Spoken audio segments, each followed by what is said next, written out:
এবার আর বছর বছর আলাদা আলাদা নির্বাচন নয়, একসঙ্গেই হবে লোকসভা এবং বিধানসভা নির্বাচন। এক দেশ এক ভোটের শিলমোহর দিল কেন্দ্র।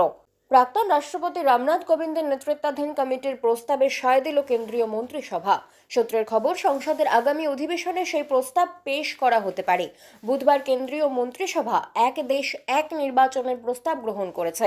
শীতকালীন অধিবেশনে পেশ করা হতে পারে সেই সংক্রান্ত বিল। এই প্রস্তাবে লোকসভা নির্বাচন এবং বিধানসভা নির্বাচন একই সঙ্গে করার কথা বলা হয়েছে। জানা গিয়েছে, বুধবার প্রধানমন্ত্রীর পৌরোহিত্যে কেন্দ্রীয় মন্ত্রিসভার বৈঠক হয়।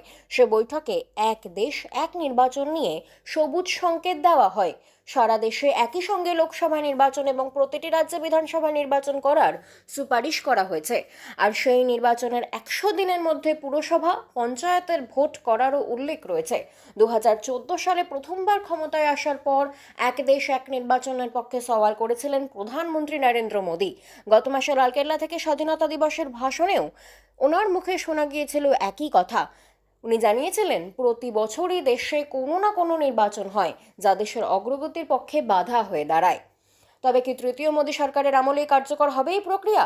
সরকারের পদক্ষেপ সেই দিকেই। বাংলা খবর, আপনার রাজনীতি, আপনার আওয়াজ।